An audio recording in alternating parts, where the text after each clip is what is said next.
ಎಲ್ರಿಗೂ ನಮಸ್ಕಾರ. ನನ್ನ ಹೆಸರು ಭರತ್ ಎಂ.ಬಿ. ಕನ್ನಡ ಭಾಷಾ ಶಿಕ್ಷಕರು, ಕಲ್ಪತರು ಪ್ರೌಢಶಾಲೆ ಹೆಬ್ಬಾಡಿ.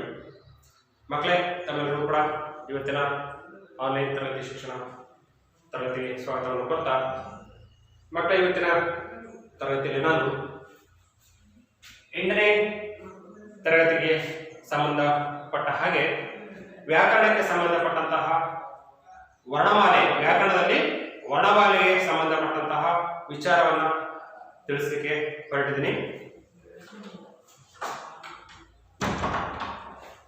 ಮಕ್ಕಳೇ, ಈಗಾಗಲೇ ನೀವು 1ನೇ ತರಗತಿಯಿಂದಲೂ ಕೂಡ ಕನ್ನಡ ಭಾಷೆಯನ್ನ ಕಲ್ತ್ಕೊಂಡ್ ಬಂದಿದ್ದೀರಿ, ಪ್ರಥಮ ಭಾಷೆಯನ್ನು ಆಯ್ದುಕೊಂಡು ಕಲ್ತ್ಕೊಂಡ್ ಬಂದಿದ್ದೀರಿ. ಜೊತೆಗೆ ಹುಟ್ಟಿದ ದಿನದಿಂದಲೂ ಕೂಡ, ಅಂದ್ರೆ ನಾವು ಹುಟ್ಟದ ದಿನದಿಂದಲೂ ಕೂಡ ಅಂದ್ರೆ ಬೆಳೀತಾ ಬೆಳೀತಾ ನಾವು ಮಾತನಾಡಲಿಕ್ಕೆ ಪ್ರಾರಂಭವನ್ನ ಮಾಡಿದ ದಿನದಿಂದ ನಮ್ಮ ಮಾತೃಭಾಷೆ ಕನ್ನಡ ಆಗಿರೋದ್ರಿಂದ ಸಹಜವಾಗಿ ನಮ್ಮ ಜೊತೆಯಲ್ಲಿ ಕನ್ನಡ ಭಾಷೆ ಅಂತಕ್ಕಂಥದ್ದು ಬೆರೆತು ಹೋಗಿರೋದ್ರಿಂದ ಅಪ್ಪ, ಅಮ್ಮ, ಅಣ್ಣ, ಅಕ್ಕ ಈ ರೀತಿಯಾಗಿ ಹಲವು ಶಬ್ದಗಳನ್ನ ಬಳಸ್ತಾನೆ ಹೋಗ್ತಾ ಇದ್ದೀವಿ. ಸುಲಲಿತವಾಗಿ ಕನ್ನಡ ಭಾಷೆಯನ್ನ ಮಾತನಾಡೋದನ್ನ ಕಲ್ತಿದ್ದೀವಿ, ಓದೋದನ್ನ ಕಲ್ತಿದ್ದೀವಿ, ಬರೆಯೋದನ್ನ ಕಲ್ತಿದ್ದೀವಿ, ವ್ಯವಹರಿಸೋದನ್ನ ನಾವು ಕಲ್ತಿದ್ದೀವಿ.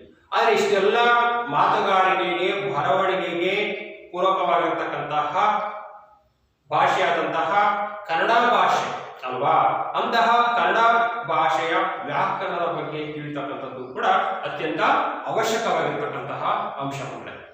ಹಾಗಾದ್ರೆ ನಮ್ಮ ಕನ್ನಡ ವ್ಯಾಕರಣಕ್ಕೆ ಬಂದಾಗ, ಕನ್ನಡ ವ್ಯಾಕರಣದ ಪ್ರಥಮ ಭಾಗದಲ್ಲಿ ಪ್ರಥಮವಾಗಿ ನಾವು ಅದನ್ನು ಬರ್ತಕ್ಕಂತಹ ಯಾವುದು ಕನ್ನಡ ವರ್ಣಮಾಲೆ, ಅದರ ಬಗ್ಗೆ ತಿಳಿತಕ್ಕಂಥದ್ದು ಅತ್ಯಂತ ಅವಶ್ಯಕವಾಗಿರತಕ್ಕಂತಹ ಅಂಶ ಮಕ್ಕಳು.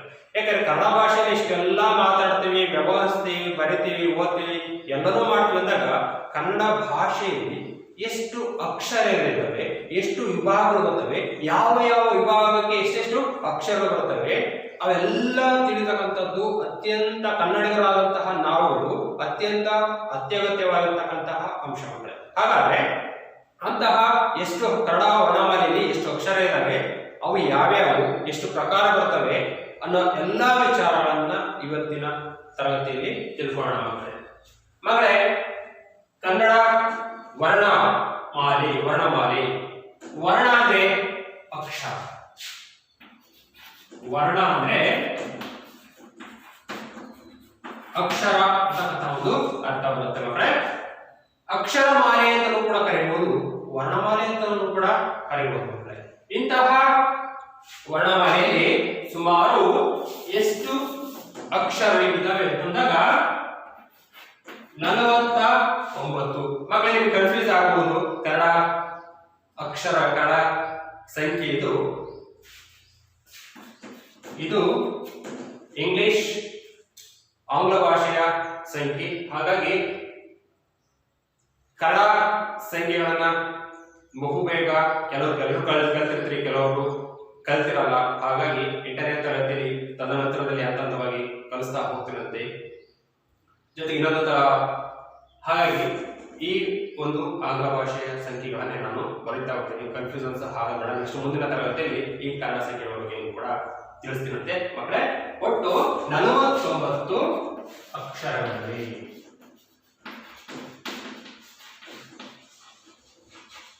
49 ಅಕ್ಷರಗಳು ಇವೆ. ಹಾಗಾದ್ರೆ 49 ಅಕ್ಷರಗಳು ಯಾವುವು? ಆ ಇಂದ ಲ ವರೆಗೆ ಬರ್ತಕ್ಕಂತಹ ಅಕ್ಷರಗಳು ಏನು ಇದಾವೋ ಅವೆಲ್ಲವನ್ನೂ ಕೂಡ 49 ಅಕ್ಷರಗಳು ಕರಿತೀವಿ. ಹಾಗಾದ್ರೆ ಹಾಯಿಂದ ಆಳತನ ಯಾವ್ಯಾವ ಬರ್ತವೆ ನೋಡೋಣ ಮಕ್ಕಳೇ.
ಮಕ್ಕಳೇ ಇಷ್ಟು ನೀವು ಒಂದೊಂದನ್ನ ಎಣಿಸ್ತಾ ಹೋಗಿ ಒಟ್ಟು ಆ ಇಂದ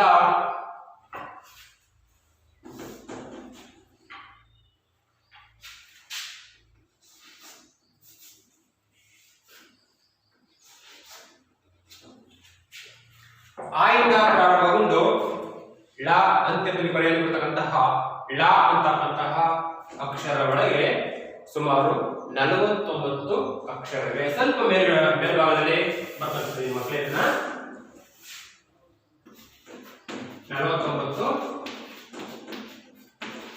ಅಕ್ಷರಗಳು ಅಲ್ವಾ ಮಕ್ಕಳೇ? ಈ 49 ಅಕ್ಷರಗಳನ್ನ ಮತ್ತೆ ಹಲವಾರು ವಿಭಾಗಗಳಲ್ಲಿ ನಾವು ವಿಂಗಡಿಸ್ತೀವಿ ಮಕ್ಕಳೇ. ಎಷ್ಟು ಪ್ರಕಾರಗಳು ಬರ್ತವೆ? ಎಷ್ಟು ಪ್ರಕಾರ? 49 ಅಕ್ಷರಗಳನ್ನ ನಾವು 3 ಪ್ರಕಾರಗಳಾಗಿ ವಿಂಗಡಿಸ್ತೀವಿ ಮಕ್ಕಳೇ. ಯಾವ ಅಂದ್ರೆ ಸ್ವರಗಳು, ವ್ಯಂಜನಗಳು, ಮೊದಲಾಗಿ ಯೋಗ ವಾಹಕಗಳು. ಸ್ವರಗಳು, ವ್ಯಂಜನಗಳು, ಯೋಗ ವಾಹಕಗಳು. ಈಗ 3 ಪ್ರಕಾರ ಇದಾವೆ.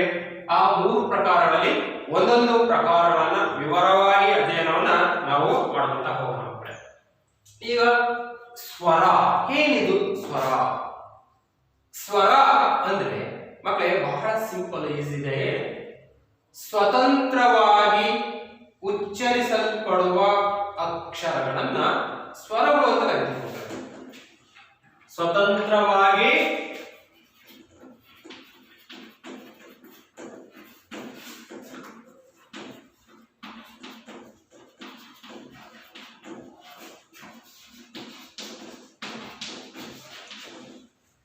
ಸ್ವತಂತ್ರವಾಗಿ ಉಚ್ಚರಿಸುವ ಅಕ್ಷರಗಳೇ ಸ್ವರಗಳು.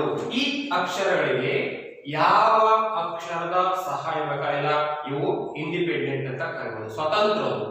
ಇಲ್ಲಿರ್ತಕ್ಕಂಥ ಅಕ್ಷರಗಳೆಲ್ಲವೂ ಕೂಡ ಸ್ವತಂತ್ರ ಆಗಿರೋದ್ರಿಂದ ಇವು ಈ ಅಕ್ಷರಗಳಿಗೆ ಯಾರ ಸಹಾಯವೂ ಬೇಕಾಗದಿರೋದ್ರಿಂದ ಇವು ಸ್ವರಗಳು, ಸ್ವತಂತ್ರ ಉಚ್ಚಾರಕ್ಕೆ ಒಳಪಡ್ತಕ್ಕಂತಹ ಅಕ್ಷರಗಳು ಮಕ್ಕಳೇ. ಹಾಗಾಗಿ ಇವನ್ನ ಸ್ವರಗಳು ಅಂತ ಕರಿತೀವಿ. ಹಾಗಾದ್ರೆ ಸ್ವರಗಳು ಎಷ್ಟಿದಾವೆ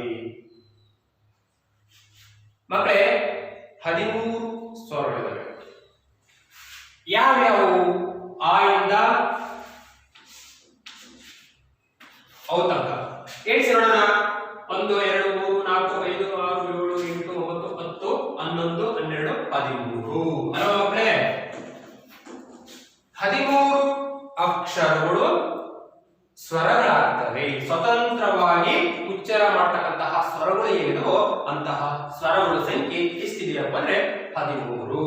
ಹಾಗಾದ್ರೆ ಈ 13ರಲ್ಲಿ ಮತ್ತೆ ಪ್ರಕಾರಗಳು ಬರ್ತಾವ ಅಲ್ವಾ? ಯೋಚನೆ ಬರುತ್ತಲ್ಲ ನಮಗೆ? ಹೌದು, ಖಂಡಿತವಾಗಲು ಮತ್ತೆ ಪ್ರಕಾರಗಳು ಇದಾವೆ. ಹಾಗಾದ್ರೆ ಎಷ್ಟಿದೆ? ಅವು ಯಾವ್ಯಾವು? ಸ್ವರಗಳಲ್ಲಿ ಬರ್ತಕ್ಕಂಥ ಪ್ರಕಾರಗಳು ಎಷ್ಟು? ಅವು ಯಾವ್ಯಾವು? ಮತ್ತೆ ಪುನಃ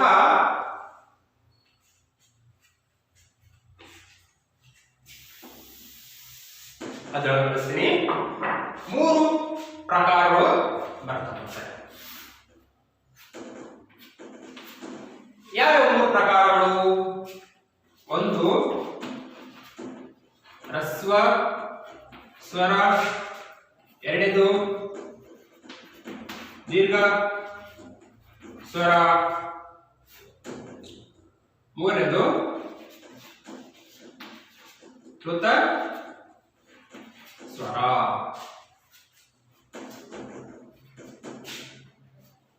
ಮಕ್ಕಳೇ, ನಾವು 49 ಅಕ್ಷರಗಳಲ್ಲಿ ಸ್ವರಗಳು, ವ್ಯಂಜನಗಳು, ಯೋಗಗಳು 3 ಪ್ರಕಾರ ಇದಾವೆ ಅಂತ ತಿಳ್ಕೊಂಡಿದ್ದೀವಿ. ಈಗ ಸ್ವರದ ಬಗ್ಗೆ ಅಧ್ಯಯನವನ್ನು ಮಾಡ್ತಾ ಇದ್ವಿ. ಆ ಸ್ವರಗಳಲ್ಲಿ ಮತ್ತೆ ಪ್ರಕಾರಗಳು ಇದಾವ ಅಂತ ಹೇಳ್ತಾ ಇದ್ದೆ ನಾನು. ಅದರಲ್ಲಿ ಹೌದು 3 ಪ್ರಕಾರ ಬರ್ತವೆ ಅಂತ ನಾವು ಹೇಳಿದೆ. ಯಾವ್ಯಾವ ಅಂದ್ರೆ ರಸಸ್ವರ, ದೀರ್ಘ ಸ್ವರ, ಪ್ಲುತ ಸ್ವರ. ಹಾಗಾದ್ರೆ ಹ್ರಸ್ವ ಸ್ವರ ಎಂದರೇನು? ಅವುಗಳ ಸಂಖ್ಯೆ ಎಷ್ಟು? ಮಕ್ಕಳೇ ಸ್ವರ 13 ಇದೆ. ಆ 13ರಲ್ಲಿ ಮತ್ತೆ ಡಿವೈಡ್ ಮಾಡಿರೋದು, ಕನ್ಫ್ಯೂಸ್ ಆಗಬೇಡಿ. ನಾನು ಇಲ್ಲಿಂದ ಇಲ್ಲಿ ತನಕ ಇಷ್ಟರ ಮಧ್ಯಭಾಗದಲ್ಲಿ ಕೆಳಗಡೆ ಬಂದಿಲ್ಲ ಇದು ಅಲ್ವಾ? ಹಾಗಾದ್ರೆ ಸ್ವರಗಳು ಅಂದ್ರೇನು? ರಸ್ವ ಸ್ವರ ಅಂದ್ರೇನು? ರಸ್ವ ಸ್ವರ ಅಂದ್ರೆ ಒಂದು. ರಸ್ವ ಸ್ವರ ಅಂದ್ರೆ ಒಂದು. ಏನು ಒಂದು? ಒಂದು ಮಾತ್ರ ಕಾಲ. ಮಾತ್ರ ಕಾಲ, ಮಾತ್ರ, ಮಾತ್ರೆ ಅಂದ್ರೇನು? ಒಂದು ಅಕ್ಷರವನ್ನ ಉಚ್ಚರಿಸಲು ತೆಗೆದುಕೊಳ್ಳುವ ಕಾಲವನ್ನ ಮಾತ್ರೆ ಅಂತ ಕರಿತೀವಿ ಅಲ್ವಾ? ಒಂದು ಅಕ್ಷರವನ್ನ ಉಚ್ಚರಿಸಲು ತೆಗೆದುಕೊಳ್ಳುವ ಕಾಲವನ್ನ ಮಾತ್ರೆ ಅಂತ ಕರಿತೀವಿ ಅಂತ ಗೊತ್ತಾಯ್ತಲ್ಲ ಮಕ್ಕಳೇ? ಹಾಗಾಗಿ ಒಂದು ಮಾತ್ರ ಕಾಲದಲ್ಲಿ ಉಚ್ಚರಿಸುವ ಅಕ್ಷರಗಳನ್ನ ರಸ್ವ ಸ್ವರಗಳಂತ ಕರಿತೀವಿ. ಇನ್ನೊಂದು ಹೇಳಿ, ಒಂದು ಮಾತ್ರ ಕಾಲದಲ್ಲಿ ಉಚ್ಚರಿಸಲ್ಪಡುವ ಅಕ್ಷರಗಳನ್ನ ರಸ್ವ ಸ್ವರಗಳು ಅಂತೇಳಿ ಕರಿತೀವಿ. ಹಾಗಾದ್ರೆ ಇಂತಹ ರಸ್ವ ಸ್ವರಗಳು ಎಷ್ಟಿದಾವೆ ಮತ್ತು ಅವು ಯಾವುವು? ರಸ್ವ ಸ್ವರಗಳ ಸಂಖ್ಯೆ ಎಷ್ಟು ಮತ್ತು ಅವು ಯಾವುವು ಹೇಳ್ತೀರಾ? ಯೋಚನೆ ಮಾಡಿ. ರಸ್ವ ಸ್ವರಗಳ ಸಂಖ್ಯೆ 6. ರಸ್ವ ಸ್ವರಗಳ ಸಂಖ್ಯೆ 6. ಯಾವ್ಯಾವು?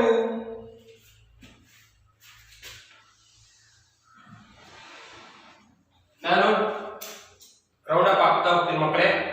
ಅವೇ ಆ ಅಕ್ಷರಗಳು: ಅ, ಇ, ಉ,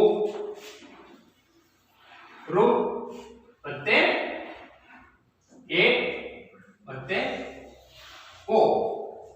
ಈ 6 ಅಕ್ಷರ 1 2 3 4 5 6.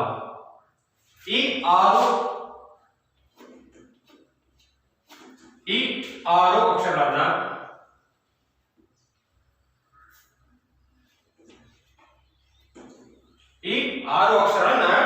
ರಸ್ವ ಸ್ವರಗಳು ಅಂತ ಕರಿತೀವಿ. ಹಾಗಾದ್ರೆ ರಸ್ವ ಸ್ವರಗಳು ಅಂದ್ರೇನು? ಇನ್ನೊಮ್ಮೆ ಹೇಳ್ತೀರಾ? ಒಂದು ಮಾತ್ರ ಕಾಲದಲ್ಲಿ ಉಚ್ಚರಿಸಲ್ಪಡುವ ಅಕ್ಷರಗಳನ್ನ ರಸ್ವ ಸ್ವರಗಳು ಅಂತ ಕರಿತೀವಿ. ಅವುಗಳ ಸಂಖ್ಯೆ 6 ಅಂತ ತಿಳ್ಕೊಂಡಿದ್ವಿ. ಅವು ಯಾವಪ್ಪ ಅಂದ್ರೆ ಅ, ಇ, ಉ, ರು, ಎ, ಓ. ಆ ಎಷ್ಟು ಸಮಯ ಬೇಕು ಅಂತಪ್ಪ? ನಿರರ್ಗಳವಾಗಿ ಯಾವುದೇ ಅಡೆತಡೆಯಲ್ಲಿ ಸರಳವಾಗಿ ಉಚ್ಚರಿಸುತ್ತಲ್ಲ, ಅ, ಇ, ಉ, ಎ, ಓ, ರು ಅಲ್ವಾ? ಎಷ್ಟು ಒಂದೇ ಇಲ್ಲಿ ತೆಗೆದುಕೊಳ್ಳತಕ್ಕಂಥ ಕಾಲ ಕೇವಲ ಒಂದೇ ಮಕ್ಕಳೇ ಅಲ್ವಾ? ಅದನ್ನೇ ಒಂದು ಮಾತ್ರ ಕಾಲ ಅಂತ ಕರೀತಕ್ಕಂಥದ್ದು. ಅರ್ಥ ಆಯ್ತಲ್ಲ ಮಕ್ಕಳೇ ರಸ್ವ ಸ್ವರ ಅಂದ್ರೆ ಏನು ಅಂತ? ಈಗ ದೀರ್ಘ ಸ್ವರಗಳಿಗೆ ಏನು? ದೀರ್ಘ ಸ್ವರ ಅಂದ್ರೆ ಏನು? ದೀರ್ಘ ಸ್ವರ ಅಂದ್ರೆ ಇದರಿಂದ ಸ್ವಲ್ಪ ಮುಂದುವರೆದ ಭಾಗ. ಇಲ್ಲಿ ಒಂದು ಮಾತ್ರ ಕಾಲ ಇತ್ತು, ಇಲ್ಲಿ ಏನು ಮಾತ್ರ ಕಾಲ ಅಷ್ಟೇ ಮಕ್ಕಳೇ ವ್ಯತ್ಯಾಸ. 2 ಮಾತ್ರ ಕಾಲದಲ್ಲಿ ಉಚ್ಚರಿಸಲ್ಪಡುವ ಅಕ್ಷರಗಳನ್ನ ದೀರ್ಘ ಸ್ವರಗಳು ಅಂತ ಕರಿತೀವಿ. ಇನ್ನೊಮ್ಮೆ 2 ಮಾತ್ರ ಕಾಲದಲ್ಲಿ ಉಚ್ಚರಿಸಲ್ಪಡುವ ಅಕ್ಷರಗಳನ್ನ ದೀರ್ಘ ಸ್ವರಗಳು ಅಂತ ಕರಿತೀವಿ. ಆದರೆ ಅವುಗಳ ಸಂಖ್ಯೆ ಎಷ್ಟು?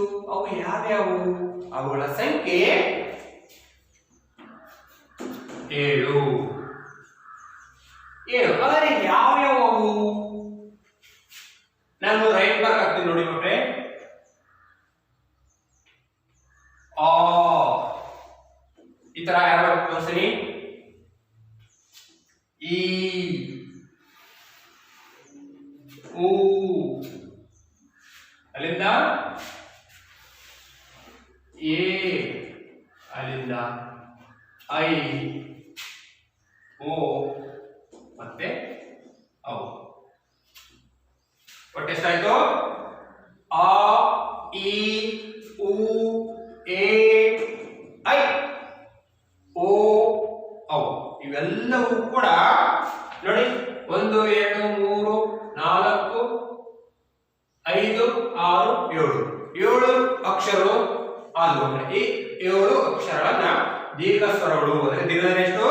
2 ಮಾತ್ರ ಕಾಲ ಸೇರ್ತಕ್ಕಂತಹ ಅಕ್ಷರಗಳು ಅಂತ ಕರಿತೀವಿ ಅಲ್ವಾ.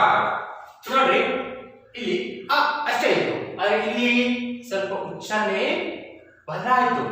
ಆ ಸ್ವಲ್ಪ ದೀರ್ಘವಾಗಿ ಎಳಿತಾ ಇದೀವಿ. ಎಳಿತಾ ಇದೆ ಅಂದ್ರೆ ಅದು ಎರಡು ಮಾತ್ರ ಕಾಲದಲ್ಲಿದೆ ಅಲ್ವಾ. ಹಾಗಾಗಿ ಆ ಈ ಉ ಎ ಓ ಐ ಔ ಅಂತ ಕರಿತೀವಿ ಅಲ್ವಾ ಮಕ್ಕಳೇ. ಹಾಗಾಗಿ ಇವು ದೀರ್ಘ ಸ್ವರಗಳು ಆಗ್ತವೆ. ಇನ್ನು ಮೂರನೇ ಭಾಗಕ್ಕೆ ಬರೋಣ, ಪ್ಲುತ ಸ್ವರ. ಹಾಗಾದ್ರೆ ಪ್ಲುತ ಸ್ವರ ಅಂದ್ರೆ ಏನು? ಇನ್ನು ಸ್ವಲ್ಪ ಮುಂದೆ ಹೋಗುವುದು. ಒಂದು ಮಾತ್ರ ಕಾಲ, ಎರಡು ಮಾತ್ರ ಕಾಲ. ಪ್ಲುತ ಸ್ವರ ಅಂದ್ರೆ ಮೂರು ಮಾತ್ರ ಕಾಲ ಅಷ್ಟೇ. ಮೂರು ಮಾತ್ರ ಕಾಲದಲ್ಲಿ ಉಚ್ಚರಿಸಲ್ಪಡುವ ಅಕ್ಷರಗಳನ್ನ ಪ್ಲುತ ಸ್ವರ ಅಂತ ಕರೀತೀವಿ. ಹಾಗಾದ್ರೆ ಇನ್ನೊಂದ್ಸಲ ಹೇಳೋಣ. ಮೂರು ಮಾತ್ರ ಕಾಲದಲ್ಲಿ ಉಚ್ಚರಿಸಲ್ಪಡುವ ಅಕ್ಷರಗಳನ್ನ ಪ್ಲುತ ಸ್ವರ ಅಂತ ಕರಿತೀವಿ. ಹಾಗಾದ್ರೆ ಪ್ಲುತ ಸ್ವರಗಳ ಸಂಖ್ಯೆ ಎಷ್ಟು ಮತ್ತು ಅವು ಯಾವುವು? ಮಕ್ಕಳಲ್ಲಿ ಸಂಖ್ಯೆ ನಮಗೆ ಬರಲ್ಲ, ಆದ್ರೆ ಅಕ್ಷರಗಳ ಜೊತೆಯಲ್ಲಿ ಉಚ್ಚಾರಣೆ ಮಾಡತಕ್ಕಂತಹ ಸಂದರ್ಭದಲ್ಲಿ ಪ್ಲುತ ಸ್ವರ ಇರುವಿಕೆಯನ್ನು ನಾವು ಗಮನಿಸ್ತೀವಿ. ಪ್ಲುತ ಸ್ವರ ಇದೆ, ಅದನ್ನ ಗಮನಿಸ್ತೀವಿ, ಬಳಸ್ತೀವಿ, ಆದರೆ ಅವುಗಳ ಸಂಖ್ಯೆ ನಿರ್ದಿಷ್ಟವಾಗಿ ನಮಗೆ ತಿಳಿಯಲ್ಲ. ಹಾಗಾಗಿ ಅವು ಸಂಖ್ಯೆ ಇಲ್ಲ ಮಕ್ಕಳೇ. ಪ್ಲುತ ಸ್ವರ ಅಂತಂದ್ರೆ ಇವಾಗ ಫಾರ್ ಎಕ್ಸಾಂಪಲ್ ಇದು ದೀರ್ಘ ಸ್ವರ ಮಕ್ಕಳೇ ಆ ಅಲ್ವಾ. ಅದನ್ನ ಮೂರು ಮಾತ್ರ ಕಾಲದಲ್ಲಿ ಉಚ್ಚರಿಸಿ, ಅಥವಾ ಹೀಗೆ ಮೂರು ಮಾತ್ರ ಕಾಲದಲ್ಲಿ ಉಚ್ಚರಿಸಿ. ಆ ಈ ಊ ಈ ರೀತಿಯಾಗಿ ದೀರ್ಘವಾಗಿ ಹೇಳಿದ್ರೆ ಅದು ಪ್ಲುತ ಸ್ವರ ಆಗುತ್ತೆ ಮಕ್ಕಳೇ. ಗೊತ್ತಾಯ್ತಾ? ಇದಿಷ್ಟು ಸ್ವರಗಳಿಗೆ ಸಂಬಂಧಪಟ್ಟಂತಹ ವಿಚಾರ. ಸ್ವರಗಳ ಸಂಖ್ಯೆ 13. ಆ ಇಂದ ಅವರೆಗೆ ಅದರಲ್ಲಿ ಮೂರು ಪ್ರಕಾರ: ರಸಸ್ವರ, ದೀರ್ಘಸ್ವರ, ಪ್ಲುತ ಸ್ವರ. ರಸಸ್ವರ ಅಂದ್ರೆ ಒಂದು ಮಾತ್ರ ಕಾಲದಲ್ಲಿ ಉಚ್ಚರಿಸುವ ಅಕ್ಷರಗಳು, ಅವುಗಳ ಸಂಖ್ಯೆ 6. ಅ ಇ ಉ ರು ಎ ಮತ್ತೆ ಓ. ದೀರ್ಘಸ್ವರ ಅಂದ್ರೆ ಎರಡು ಮಾತ್ರ ಕಾಲದಲ್ಲಿ ಉಚ್ಚರಿಸುವ ಅಕ್ಷರಗಳು, ಅವುಗಳ ಸಂಖ್ಯೆ 7. ಅವು ಯಾವಪ್ಪ ಅಂದ್ರೆ ಅ ಇ ಉ ಎ ಐ ಓ ಮತ್ತೆ ಔ. ಇಷ್ಟು ದೀರ್ಘಸ್ವರ. ಇನ್ನು ಪ್ಲುತ ಸ್ವರ ಅಂದ್ರೆ ಮೂರು ಮಾತ್ರ ಕಾಲದಲ್ಲಿ ಉಚ್ಚರಿಸತಕ್ಕಂತಹ ಅಕ್ಷರವನ್ನ ಪ್ಲುತ ಸ್ವರ ಅಂತಲೇ ಕರಿತೀವಿ. ಅವುಗಳ ಸಂಖ್ಯೆ ನಮಗೆ ನಿರ್ದಿಷ್ಟವಾಗಿ ತಿಳಿಬರಲ್ಲ. ಹಾಗಾಗಿ ಓ ಈ ತರಹ ಅಕ್ಷರದಲ್ಲಿ ದೀರ್ಘವಾಗಿ ಎಳೆಯುವ ಮುಖಾಂತರವಾಗಿ ಆ ಅಕ್ಷರಗಳ ಇರುವಿಕೆಯನ್ನು ನಾವು ಗುರುತಿಸ್ತೀವಿ. ಇದಿಷ್ಟು ಸ್ವರಗಳಿಗೆ ಸಂಬಂಧಪಟ್ಟಂತಹ ವಿಚಾರಗಳು. ಈಗ ನಾವು ವ್ಯಂಜನಗಳಿಗೆ ಬರೋಣ.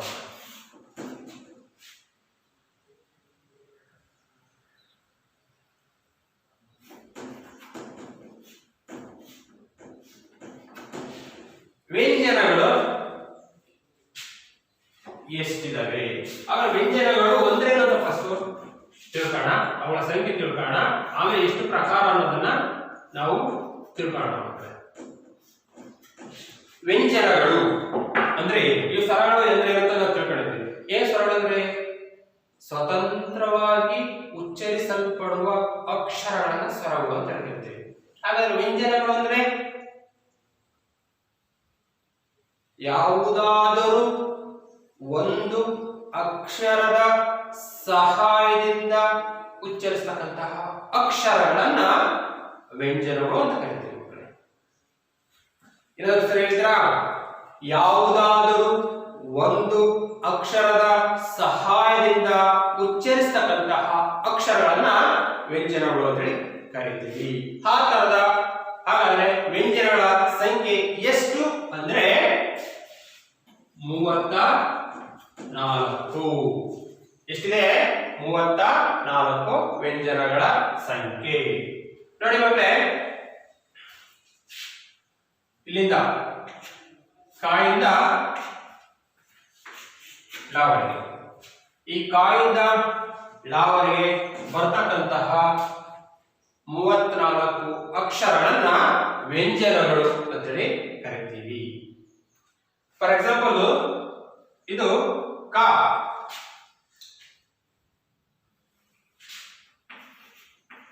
ಕ ಅಂತಕ್ಕಂತಹ ವ್ಯಂಜನಾಕ್ಷರಕ್ಕೆ ಅ ಅಂತಕ್ಕಂತಹ ಉಳಿತಾಕ್ಷರ ಮಾಡ್ಬೇಕಾದ್ರೆ ಇನ್ನೊಂದ್ಸರಿ ಡೀಟೇಲ್ ಆಗಿ ಹೇಳ್ತೀನಿ ಮಕ್ಕಳೇ. ಆ ಅಂತಕ್ಕಂತಹ ಸ್ವರಾಕ್ಷರ ಹ್ರಸ್ವ ಸ್ವರ ಸೇರಿ ಕಾಗಿದೆ. ಅದೇ ಕ ಅಂತಕ್ಕಂತಹ ಆ ದೀರ್ಘ ಸ್ವರ ಸೇರಿ ಕಾಗಿದೆ. ಅದೇ ರೀತಿ ಕ ಅಂತಕ್ಕಂತಹ ವ್ಯಂಜನಾಕ್ಷರಕ್ಕೆ ಈ ಸೇರಿ ಕೀ ಆಗಿದೆ. ಫಾರ್ ಎಕ್ಸಾಂಪಲ್ ಯಾವ್ದು ಬೇಕಾದ್ರೂ ತಗೋಬಹುದು. ಫಾರ್ ಎಕ್ಸಾಂಪಲ್ ದಾ ತಗೋತೀರಾ ನೀವು, ಈ 34 ಅಕ್ಷರದಲ್ಲಿ ಯಾವ ವ್ಯಂಜನ ಬೇಕಾದ್ರೂ ತಗೋಬಹುದು. ಆ ಯಾವ ಅಕ್ಷರಕ್ಕೂ ಕೂಡ ಸ್ವತಂತ್ರ ಉಚ್ಚಾರಣೆ ಇಲ್ಲ, ಅಂದ್ರೆ ಸ್ವತಂತ್ರ ಉಚ್ಚಾರಣೆ ಇಲ್ಲ. ಅದಕ್ಕೆ ಸ್ವರಗಳ ಸಹಾಯ ಅತ್ಯಗತ್ಯವಾಗಿ ಬೇಕೇ ಬೇಕು. ನೀವು ಯಾವುದೇ ಅಕ್ಷರ ತಗೊಳ್ಳಿ, ಇದ್ದ ತಗೊಳ್ಳಿ, ದು ಅಂತಕ್ಕಂತಹ ಒಂದು ವ್ಯಂಜನಕ್ಕೆ ಯಾವ ಸ್ವರ ಬೇಕಾದ್ರೂ ಸೇರಿಸ್ತೀನಿ. ಇರ್ತಕ್ಕಂತಹ ಅಕ್ಷರಕ್ಕೆ ಯಾವ ಅಕ್ಷರ ಸೇರಿಸಿ.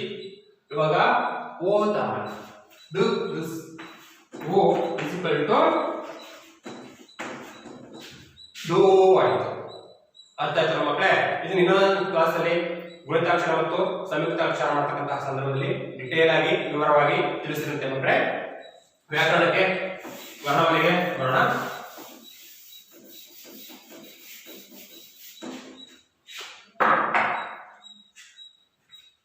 ನಮ್ಮ ಮಕ್ಕಳು ಏನು ಹೇಳ್ತಿದ್ದಾರೆ ನಾನು. ಸೊ ಈ ರೀತಿಯಾಗಿ ಯಾವುದಾದರೂ ಒಂದು ಅಕ್ಷರದ ಸಹಾಯದಿಂದ ಉಚ್ಚಾರ ಮಾಡ್ತಕ್ಕಂತಹ ಅಕ್ಷರವನ್ನ ವ್ಯಂಜನಗಳು ಅಂತ ಕರಿತೀವಿ. ಹಾಗಾದ್ರೆ ವ್ಯಂಜನಗಳ ಸಂಖ್ಯೆ ಅಂದ್ರೆ ಎಷ್ಟು ಅಂದ್ರೆ 34. ಎಲ್ಲಿಂದ ಏನಂತಂದ್ರೆ ಕಾಯಿಂದ ಲಾ ತನಕ ಬರ್ತಕ್ಕಂತಹ 30 ಅಕ್ಷರಗಳು ಏನಿದಾವೋ ಅವೆಲ್ಲವೂ ಕೂಡ ವ್ಯಂಜನಾಕ್ಷರಗಳು ಆಗ್ತವೆ. ಹಾಗಾದ್ರೆ ಇದರಲ್ಲಿ ಎಷ್ಟು ಪ್ರಕಾರ ಮತ್ತು ಯಾವುವು? ವ್ಯಂಜನಗಳಲ್ಲಿ 2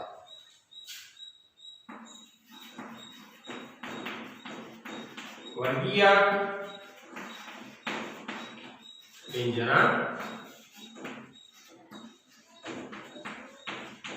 ಅವರ್ಗೀಯ ವ್ಯಂಜನ. ಮಕ್ಕಳೇ, ವರ್ಗೀಯ ವ್ಯಂಜನ ಮತ್ತು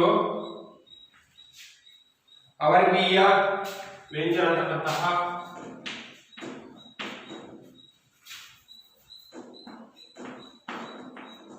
ಎರಡು ಪ್ರಕಾರಗಳನ್ನು ಕಾಣ್ತೀವಿ. ವರ್ಗೀಯ ವ್ಯಂಜನ ಮತ್ತು ಅವರ್ಗೀಯ ವ್ಯಂಜನ ಅಂತಕ್ಕಂಥವು ವ್ಯಂಜನಗಳಲ್ಲಿ ಬರ್ತಕ್ಕಂತಹ 2 ಪ್ರಕಾರಗಳು. ಈಗ ಮೊದಲನೇದಾಗಿ ವರ್ಗೀಯ ವ್ಯಂಜನದ ಬಗ್ಗೆ ನಾವು ಹೋಗೋಣ. ವರ್ಗೀಯ ವ್ಯಂಜನಗಳ ಸಂಖ್ಯೆ 25. ವರ್ಗೀಯ ವ್ಯಂಜನಗಳ ಸಂಖ್ಯೆ 25. ಎಲ್ಲಿಂದ ಅಂತಂದ್ರೆ ಕಾಯಿಂದ ಮಾತೃಕ, ಕಾಯಿಂದ ಮಾತೃಕ, ಕಾಗಗಗನೆ ಚ ಚ ಜನ ಟಾಟ ಡಡಣ ತಾತ ತದನ ಪಾಪ ಬಾಬ. ಈ 25 ಅಕ್ಷರಗಳು ವರ್ಗೀಯ ವ್ಯಂಜನಗಳು ಆಗ್ತವೆ. ಹಾಗಾದ್ರೆ ಈ ವರ್ಗೀಯ ವ್ಯಂಜನದಲ್ಲಿ ಬರ್ತಕ್ಕಂತಹ ಇನ್ನಿತರ ಪ್ರಕಾರಗಳಿಗೆ ನಾವು ಹೋಗೋಣ. ನೋಡಿ, ವರ್ಗೀಯ ವ್ಯಂಜನಗಳಿಗೆ ಇನ್ನೊಂದು ಮಾಹಿತಿ ಹೇಳ್ಕೊಂಡ್ರೆ, ಈ ವರ್ಗೀಯ ವ್ಯಂಜನಗಳಿಗೂ ಮತ್ತು ಅವರ್ಗೀಯ ವ್ಯಂಜನಗಳು ಇರತಕ್ಕಂಥ ಒಂದು ವ್ಯತ್ಯಾಸ ಏನಪ್ಪ ಅಂದ್ರೆ, ಇವು ನಿರ್ದಿಷ್ಟ ಜಾಗಗಳಲ್ಲಿ ಅಕ್ಷರಗಳು ಉದ್ಭವ ಆಗ್ತವೆ, ಹುಟ್ಟುತ್ತವೆ. ಇವಕ್ಕೆ ನಿರ್ದಿಷ್ಟ ಜಾಗ ಇಲ್ಲ ಮಕ್ಕಳೇ. ಒಂದೊಂದು ಅಕ್ಷರ ಒಂದೊಂದು ಜಾಗಗಳಲ್ಲಿ ಹುಟ್ಟುತ್ತೆ. ಹಾಗಾಗಿ ಇವು ವರ್ಗೀಯ ವ್ಯಂಜನ ಆಗ್ತವೆ, ಇವು ಅವರ್ಗೀಯ ವ್ಯಂಜನ ಆಗ್ತವೆ. ಯಾವ್ಯಾವ ಅಕ್ಷರ ಎಲ್ಲಿ ಹುಟ್ಟುತ್ತವೆ ಅಂತ ಹೇಳ್ತೀವಿ ಮಕ್ಕಳೇ. ಹೀಗಾಗಿ 25 ಅಕ್ಷರಗಳಿದ್ದಾವೆ, ಯಾವು ವರ್ಗೀಯ ವ್ಯಂಜನ. ಈ ವರ್ಗೀಯ ವ್ಯಂಜನದಲ್ಲಿರ್ತಕ್ಕಂತಹ 25 ಅಕ್ಷರಗಳನ್ನ ಪುನಃ 3 ಪ್ರಕಾರ ಮಾಡಲಾಗುತ್ತೆ.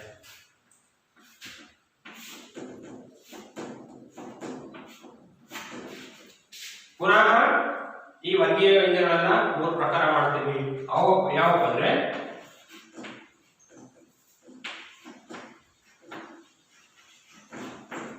ಅಲ್ಪ ಪ್ರಾಣಾಕ್ಷರ, ಮಹಾ ಪ್ರಾಣ, ಅನುನಾಸಿಕ. ಅಲ್ಪ ಪ್ರಾಣಾಕ್ಷರ, ಮಹಾ ಪ್ರಾಣ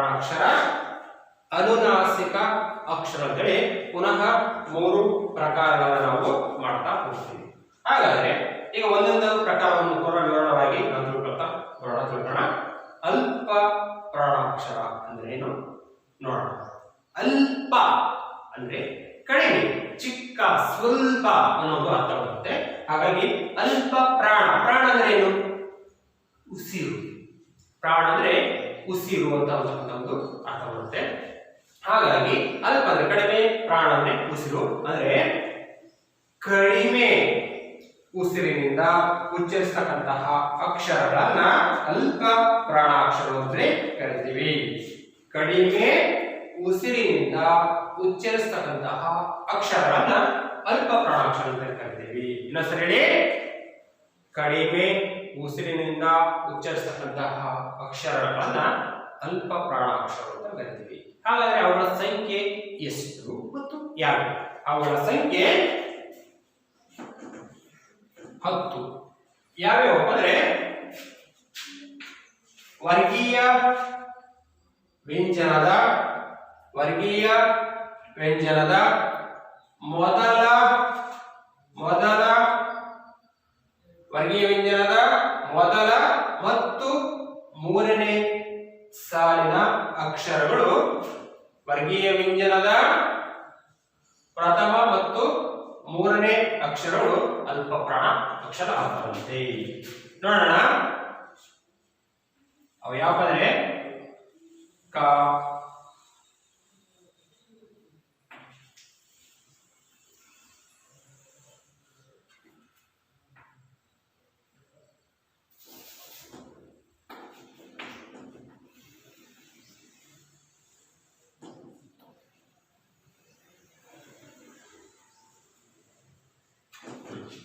ನೋಡಿ ಮಕ್ಕಳೇ, ಕ ಚ ಟ ತ ಪ ಗ ಜ ಡ ದ ಪ ಈ 10 ಅಕ್ಷರಗಳು ಅಲ್ಪ ಪ್ರಾಣಾಕ್ಷರ ಆಗ್ತವೆ. ಕ ಚ ಟ ತ ಪ ಗ ಜ ಡ ದ ಪ ಈ ರೀತಿಯ ಅಕ್ಷರ ಉಚ್ಚಾರ ಮಾಡಲಿಕ್ಕೆ ಉಸಿರು ಸ್ವಲ್ಪ ಅಂದ್ರೆ ಕಡಿಮೆ ಬೇಕು ಅಲ್ವಾ? ಹಾಗಾಗಿ ಅವೆಲ್ಲವೂ ಕೂಡ ಅಲ್ಪ ಪ್ರಾಣಾಕ್ಷರಕ್ಕೆ ಸೇರ್ತವೆ. ಹಾಗಾಗಿ ಅವು ಅಲ್ಪ ಪ್ರಾಣಾಕ್ಷರ ಆಗ್ತವೆ.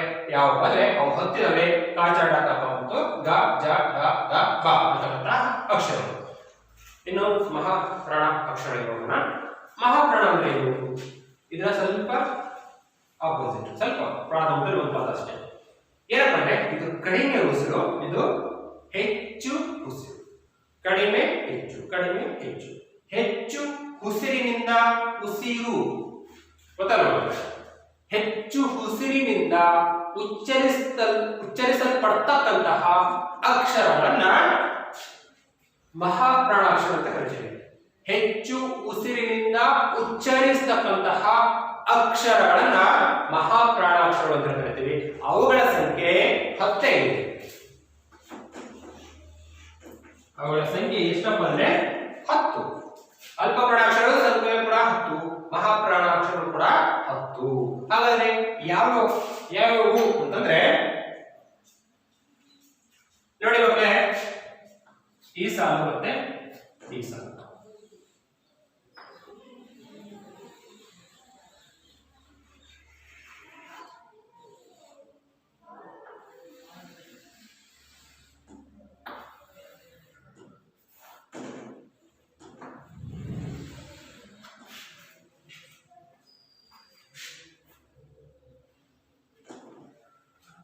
ಮಕ್ಕಳೇ ಇಲ್ಲಿ ಟಿಕ್ ಹಾಕಿದೆ ನಾನು.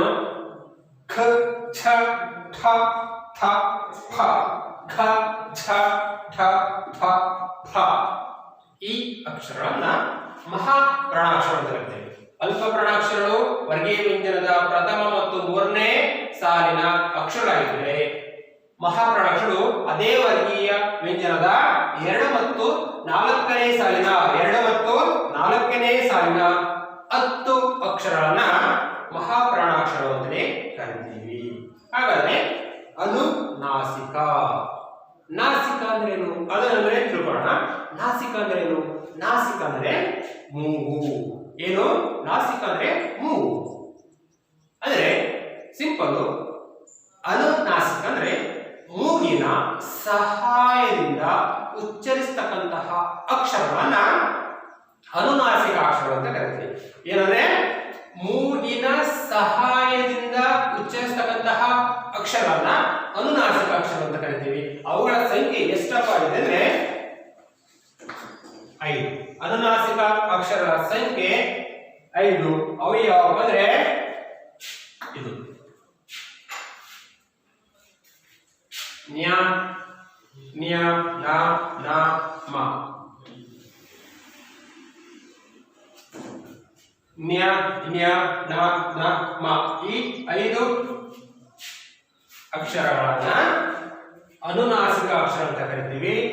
ಇವು 5 ಅಕ್ಷರಗಳು ಮೂಗಿನ ಸಹಾಯದಿಂದ ಉಚ್ಚರಿಸತಕ್ಕಂಥ ಅಕ್ಷರ ಆಗಿರೋದ್ರಿಂದ ಅವೆಲ್ಲವೂ ಕೂಡ ಅನುನಾಸಿಕ ಅಕ್ಷರಗಳು ಆಗ್ತವೆ.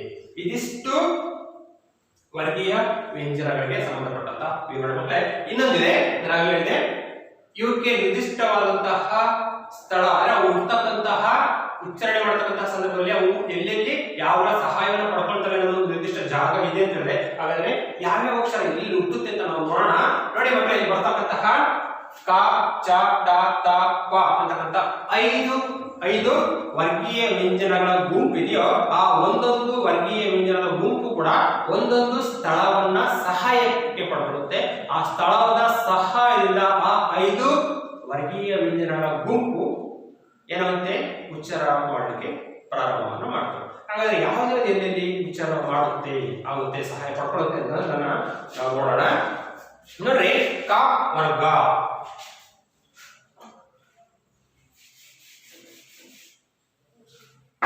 ಕ ವರ್ಗ ಮಕ್ಕಳೇ, ಕ ವರ್ಗ ಅಂತಕ್ಕಂಥದ್ದು ಕಂಠ್ಯ.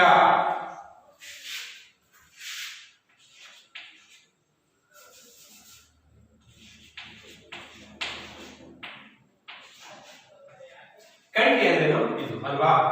ಖ ಖ ಖ ಖ ನ್ಯ ಕಂಠ್ಯ. ಈ 5 ಅಕ್ಷರಗಳು ಈ 5 ಅಕ್ಷರಗಳು ಕಂಠದ ಸಹಾಯದಿಂದ ಅವು ಉಚ್ಚಾರ ಆಗ್ತವೆ. ಹಾಗಾಗಿ ಕಂಠ್ಯ ಅಂತ ಕರಿತೀವಿ. ಕಂಠ್ಯದಲ್ಲಿ ಗೊತ್ತಾಗ್ತದೆ. ಹಾಗಾದರೆ ಚ ಗುಂಪು ಎಲ್ಲಿ ಹುಟ್ಟುತ್ತೆ ಅಂದ್ರೆ ಇದು ತಾಲವ್ಯ ಅಂತ ಕರಿತೀವಿ. ಕಂಠ್ಯ ತಾಲವ್ಯ.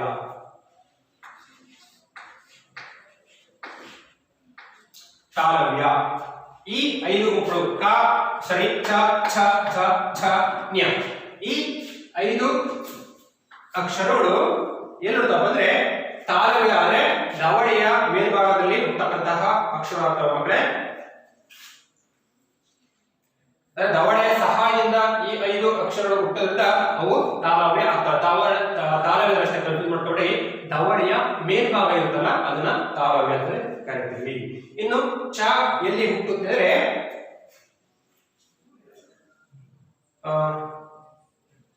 ಮೂರ್ಧನ್ಯ.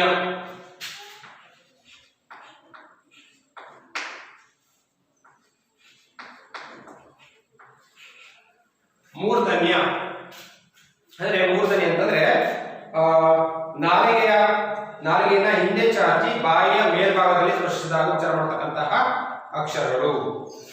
ನೋಡ್ರಿ, ಠ ಠ ಠ ಠ ನ ಈ ನಾಲಿಗೆ ಅಂತಕ್ಕಂಥದ್ದು ಮೇಲ್ಗಡೆ ಇರ್ತಕ್ಕಂಥ ಒಂದು ಅಂಗಳಕ್ಕೆ ಬೆಳೆಯುತ್ತದೆ. ಠ ಠ ನೀವು ಅಕ್ಷರವನ್ನು ಉಚ್ಚಾರಣೆ ಮಾಡಿ ಮಕ್ಕಳೇ, ಒಂದೊಂದು ಅಕ್ಷರಗಳ ನಿರ್ದಿಷ್ಟವಾಗಿ ನಿಮ್ಮ ನಾಲಿಗೆ ಅಂತಕ್ಕಂಥದ್ದು ಎಲ್ಲಿ ಉಚ್ಚಾರ ಬಡಿಯುತ್ತೆ, ಎಲ್ಲಿ ಯಾವುದಕ್ಕೆ ತಾಕುತ್ತೆ ಮತ್ತು ಎಲ್ಲಿಂದ ಅವು ಉತ್ಪತ್ತಿ ಆಗ್ತವೆ ಅನ್ನೋದು ಪರ್ಫೆಕ್ಟ್ ಆಗಿ ಖಚಿತವಾಗಿ ನಿಮಗೆ ಅನುಭವಕ್ಕೆ ಬರ್ತವೆ. ಹಾಗಾಗಿ ನೀವು ಮೂರ್ಧನ್ಯ ಒಂದು ತಾಲವ್ಯ ಮೇಲಿದೆ ನಾಲಿಗೆ, ಆ ತಾಲೂಕಿಗೆ ಬಡಿಯತಕ್ಕಂಥ ಅಕ್ಷರವನ್ನ ನಾವು ಮೂರ್ಧನ್ಯ ಅಂತ ಕರಿತೀವಿ. ಇನ್ನು ತಾ ವರ್ಗ ಅಂತಕ್ಕಂಥದ್ದು ಹಲ್ಲು.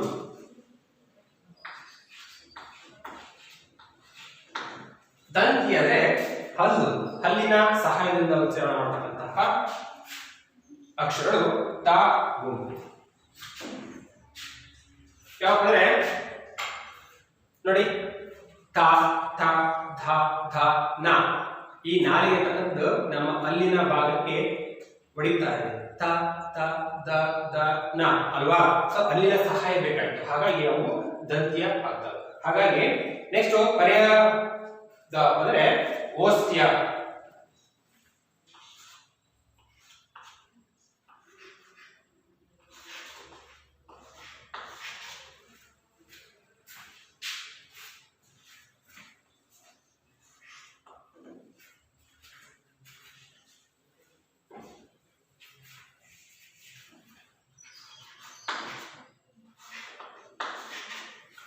ಓಸ್ಟಿಯ ಅಂದ್ರೆ ಸಿಂಪಲ್ ಮಕ್ಕಳೇ ತುಟಿಗಳ ಸಹಾಯದಿಂದ ಉಚ್ಚರಿಸತಕ್ಕಂತಹ ಅಕ್ಷರ. ಓಸ್ಟಿ ಅಂದ್ರೆ ನಮ್ಮ ಬಾಯಿಲಿರ್ತಕ್ಕಂತಹ ತುಟಿಗಳು. ಸೊ ಅಂತಹ ಒಂದು ಸಹಾಯದಿಂದ ಉಚ್ಚರಿಸ್ತಕ್ಕಂಥವು ಪ ಪ ಬ ಪ ಮ ಅಂತಕ್ಕಂತಹ 5 ಅಕ್ಷರಗಳು ನೋಡಿ. ಪ ಫ ಫ ಫ ಮ ಪ ಪ ಪ ಪ ಮ. ತುಟಿಗಳು ಮೇಲೆ ಕಡೆ ಯಾವ ರೀತಿ ಒಂದಕ್ಕೊಂದು ತಾಗ್ತವೆ. ಇಂತಹ ತುಟಿಗಳ ಸಹಾಯದಿಂದ ಉಚ್ಚಾರಣೆ ಮಾಡತಕ್ಕಂತಹ ಅಕ್ಷರಗಳನ್ನ ಓಸ್ಟ್ಯ ಅಂತೇಳಿ ಅಥವಾ ತುಟಿಗಳ ಸಹಾಯದಿಂದ ಉಚ್ಚಾರಣೆ ಮಾಡತಕ್ಕಂತಹ ಅಕ್ಷರಗಳು ಅಂತೇಳಿ ಗುರುತಿಸ್ತೀವಿ. ಇದಿಷ್ಟು ವರ್ಗೀಯ ವ್ಯಂಜನಗಳಿಗೆ ಸಂಬಂಧಪಟ್ಟಂತಹ ವಿಚಾರವಾಗಿದೆ. ಇನ್ನು ವ್ಯಂಜನಗಳಲ್ಲಿ ಮತ್ತೊಂದು ವಿಧ ಕೂಡ ಇದೆ, ಅದು ಅವರ್ಗೀಯ ವ್ಯಂಜನಗಳು ಅಂತೇಳಿ. ಅವುಗಳ ಸಂಖ್ಯೆ ಎಷ್ಟು ಅಂದ್ರೆ 9. ವರ್ಗೀಯ ವ್ಯಂಜನಗಳ ಸಂಖ್ಯೆ 9. ವರ್ಗೀಯ ವ್ಯಂಜನಗಳ ಸಂಖ್ಯೆ 25, ಅವರ್ಗೀಯ ವ್ಯಂಜನಗಳ ಸಂಖ್ಯೆ 9. ಈ 9 ಅಕ್ಷರಗಳಿಗೆ ಉಚ್ಚಾರಣೆ ಮಾಡತಕ್ಕಂತಹ ಸ್ಥಳ ಅಂತಕ್ಕಂಥ ನಿರ್ದಿಷ್ಟವಾಗಿ ನಮಗೆ ತಿಳಿದು ಬರೋದಿಲ್ಲ ಮಕ್ಕಳೇ. ಹಾಗಾಗಿ ಇವು ಬೇರೆ ಬೇರೆ ಸ್ಥಳಗಳಲ್ಲಿ ಅಥವಾ ಬೇರೆ ಬೇರೆ ಸ್ಥಳಗಳ ಒಂದು ಸಹಾಯವನ್ನು ಪಡ್ಕೊಳ್ಳೋದ್ರಿಂದ ಒಂದೇ ಸ್ಥಳ ಅಂತೇಳಿ ಇರೋದ್ರಿಂದ ಅವನ್ನ ಅವರಿಗೆ ವ್ಯಂಜನಗಳು ಅಂತ ಕರಿತೀವಿ. ಅವಳ ಸಂಖ್ಯೆ 9. ಹಾಗಾದ್ರೆ ಯಾವ್ಯಾವ ಅಂದ್ರೆ ಯಾವಿಂದ ಲಾವಾಗಿ ಬರ್ತಕ್ಕಂತಹ ಅಕ್ಷರಗಳು ಯ ರ ಲ ವ ಶೆ ಶ ಸ ಹ ಳ. ಸೊ ಈ 9 ಅಕ್ಷರನ್ನ ಅವರ್ಗೀಯ ವ್ಯಂಜನಾಕ್ಷರಗಳು ಅಂತೇಳಿ ಕರಿತೀವಿ. ಇನ್ನು ಕೊನೆಯದಾಗಿ ಉಳಿದಂತಹ ಭಾಗ ಈ ಸ್ವರಗಳ ಬಗ್ಗೆ ಆಯ್ತು, ಅದರ ಸಂಖ್ಯೆ ಆಯ್ತು, ಅವು ಎಷ್ಟೆಷ್ಟು ಯಾವ ಭಾಗ ಬರ್ತವೆ, ಯಾವ ಭಾಗದಲ್ಲಿ ಏನೇನು ಬರುತ್ತೆ ತಿಳ್ಕೊಂಡಿದ್ದಾಯ್ತು. ಇಂದು ವ್ಯಂಜನಗಳು ಅಂತ ತಿಳ್ಕೊಂಡ್ವಿ, ವ್ಯಂಜನಗಳು ಎಷ್ಟು ಬರುತ್ತೆ ಅಂತ ತಿಳ್ಕೊಂಡ್ವಿ, ಎಷ್ಟು ಪ್ರಕಾರ ಬರ್ತವೆ, ಯಾವ ಪ್ರಕಾರದಲ್ಲಿ ಏನೇನು ಬರುತ್ತೆ ಅನ್ನೋದನ್ನೆಲ್ಲದೂ ಕೂಡ ತಿಳ್ಕೊಂಡ್ವಿ. ಇನ್ನು ಯೋಗವಾಹಕಗಳ ಬಗ್ಗೆ ತಿಳ್ಕೊಳ್ಳೋಣ ಮಕ್ಕಳೇ. ಯೋಗ ಅಂದ್ರೆ ಕೂಡು. ಯೋಗ ಅಂದ್ರೆ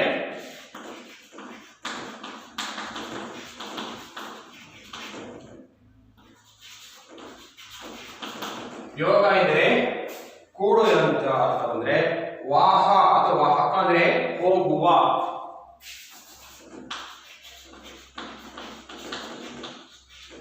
ಯೋಗ ಅಂದ್ರೆ ಕೂಡು ಅಂತಕ್ಕಂಥ ಅರ್ಥ ಬಂದ್ರೆ ವಾಹಕ, ವಾಹ ಅಂದ್ರೆ ಹೋಗುವ ಅಂತಕ್ಕಂತಹ ಅರ್ಥ ಬರುತ್ತೆ. ಅಂದ್ರೆ ಯಾವುದಾದರೂ ಒಂದು ಅಕ್ಷರವನ್ನ ಕೂಡಿಕೊಂಡು ಹೋಗುವ ಅಕ್ಷರದಿಂದ ಅಂತ ಕರೀಬಹುದು. ಅಂದ್ರೆ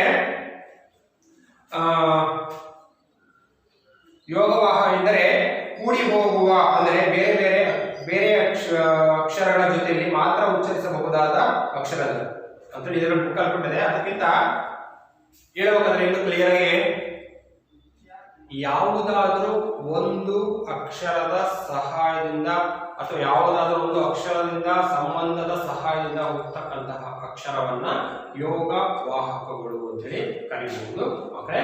ಅದರಲ್ಲಿ 2 ಪ್ರಕಾರಗಳು ಇದಾವೆ. ಅದು ಯಾವ ಅಂದ್ರೆ ಅನುಸ್ವರ, ವಿಸರ್ಗ. ಅನುಸ್ವರ ಮತ್ತೆ ವಿಸರ್ಗ ಅಂತಕ್ಕಂತಹ 2 ಪ್ರಕಾರಗಳು ಇದಾವೆ. ಅನುಸ್ವರ ಇದು ಈ ರೀತಿಯಾಗಿ ಇದ್ರೆ, ವಿಸರ್ಗ ಅಂತಕ್ಕಂಥದ್ದು ನೋಡ್ರಿ, ಅನುಸ್ವರ ಅಂತಕ್ಕಂಥದ್ದು ಒಂದು ಸೊನ್ನೆಯ ಆಕಾರದಲ್ಲಿರುತ್ತೆ. ಆದರೆ ಆ ಒಂದು ಸೊನ್ನೆ ಅಂತಕ್ಕಂಥದ್ದು ಒಂದು ಅಕ್ಷರದ ಗಾತ್ರವನ್ನ ಹೋಗುತ್ತೆ. ಅದೇ ರೀತಿಯಾಗಿ ವಿಸರ್ಗ ಅಂತಂದ್ರೆ ಮೇಲೊಂದು ಸೊನ್ನೆ, ಕೆಳಗಡೆ ಒಂದು, ಈ ರೀತಿಯಾಗಿ ಎರಡು ಚಿಕ್ಕ ಚಿಕ್ಕ ಸೊನ್ನೆಗಳು ಇರ್ತವೆ. ಜೊತೆಗೆ ಆ 2 ಸೊನ್ನೆಗಳು ಸೇರಿ ಒಂದು ಅಕ್ಷರದ ಗಾತ್ರವನ್ನ ಅವು ಹೊಂದುತ್ತವಂತೆ. ಅವು ಇಲ್ಲಿ ನೋಡ್ರಿ, ಅಹ, ಆ ಸೇರಿ ಒಂದು ಅನುಸ್ವರ ಸೇರಿ ಅಮ್ ಆಗಿದೆ, ಆ ಸೇರಿ ವಿಸರ್ಗ ಸೇರಿ ಅಹ ಆಗಿದೆ ಮಕ್ಕಳೇ.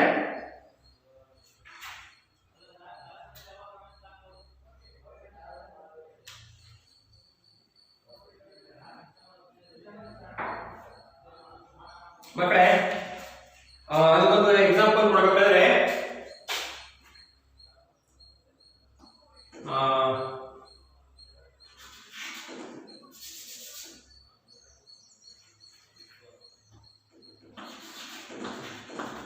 ಅಂಧಕಾರ ಅಂಧಕಾರ ಅಂತಕ್ಕಂಥ ಒಂದು ಅಕ್ಷರಗಳು ನೋಡು. ಇದಕ್ಕೆ ಸನ್ನೆಗೆ ಒಂದು ಅಥವಾ ಅನುಸ್ವರಕ್ಕೆ ಒಂದು ಸ್ವತಂತ್ರ ಉಚ್ಚಾರಣೆ ಇದೆ, ಅದಕ್ಕೆ ಆನ ಒಂದು ಸಹಾಯ ಅಂತಕ್ಕಂಥದ್ದು ಬೇಕಾಯಿತು. ಸೊ ಆ ರೀತಿ ಸಾಕಷ್ಟು ಉದಾಹರಣೆ ಬರ್ತವೆ. ಅದಕ್ಕೆ ವಿಸರ್ಗಕ್ಕಾದ್ರೆ ದುಃಖ, ಮನಸ್ಥಿತಿ, ಮನಃಶಾಂತಿ. ಸೊ ಈ ರೀತಿ ಒಂದು ಉದಾಹರಣೆಗಳನ್ನು ವಿಸರ್ಗಕ್ಕೆ ಕೊಡಬಹುದು ಮಕ್ಕಳೇ. ಸೊ ಇದಿಷ್ಟು ಕೂಡ ಕನ್ನಡ ವರ್ಣಮಾಲೆಗೆ ಸಂಬಂಧಪಟ್ಟಂತಹ ಅಕ್ಷರ ವಿವರಣೆ. ನೋಡಿ 13 ನೀವು ಕೂಡ್ಕೊಳ್ಳಿ. 13 34 ಪ್ಲಸ್ ಇವು 2 ಮಕ್ಕಳೇ. 2 ಎಷ್ಟಾಯ್ತಂದ್ರೆ 6 9 49 ಆಯ್ತು. ಈ ರೀತಿಯಾಗಿ ಸ್ವರಗಳು 13 ಇದಾವೆ, ವ್ಯಂಜನಗಳು 34 ಇದಾವೆ, ಯೋಗವಾಹಕಗಳು 2 ಇದಾವೆ. ಸ್ವರಗಳಲ್ಲಿ ಮತ್ತು 3 ಪ್ರಕಾರ. ರಸ ಸ್ವರದಲ್ಲಿ 6, ದೀರ್ಘ ಸ್ವರದಲ್ಲಿ 7, ಕೃತ ಸ್ವರದಲ್ಲಿ ಬರಲ್ಲ. ವ್ಯಂಜನಗಳಲ್ಲಿ ಮತ್ತೆ 2 ಪ್ರಕಾರ. ವರ್ಗೀಯ ವ್ಯಂಜನಗಳು 25 ಬರ್ತವೆ, ಅವರ್ಗೀಯ ವ್ಯಂಜನಗಳು 9 ಬರ್ತವೆ. ವರ್ಗೀಯ ವ್ಯಂಜನದಲ್ಲಿ ಮತ್ತೆ ಅಲ್ಪ ಪ್ರಾಣ, ಮಹಾಪ್ರಾಣ, ಯೋಗವಾಹಕ, ಅನುವಾಸಿಕಗಳು ಅಂತಕ್ಕಂಥ 3 ಪ್ರಕಾರ ಬರ್ತವೆ. ಯೋಗವಾಹಕಗಳಲ್ಲಿ ಅನುಸ್ವರ ಮತ್ತು ವಿಸರ್ಗ ಅಂತಕ್ಕಂತಹ 2 ಪ್ರಕಾರಗಳು ಬರ್ತವೆ. ಇದಿಷ್ಟು ಕನ್ನಡ ವರ್ಣಮಾಲೆಗೆ ಸಂಬಂಧಪಟ್ಟಂತಹ ವಿವರಣೆಗಳೇ. ಇದವರು ಕೂಡ ನಮ್ಮ ತರಗತಿಯನ್ನು ಕೇಳಿದಂತ ತಮ್ಮೆಲ್ಲರೂ ಕೂಡ ಧನ್ಯವಾದಗಳು ತಿಳಿಸ್ತಾ ಇವತ್ತಿನ ತರಗತಿನ ಮುಗಿಸ್ತಾ ಇದ್ದೀನಿ ಮಕ್ಕಳೇ. ಧನ್ಯವಾದಗಳು.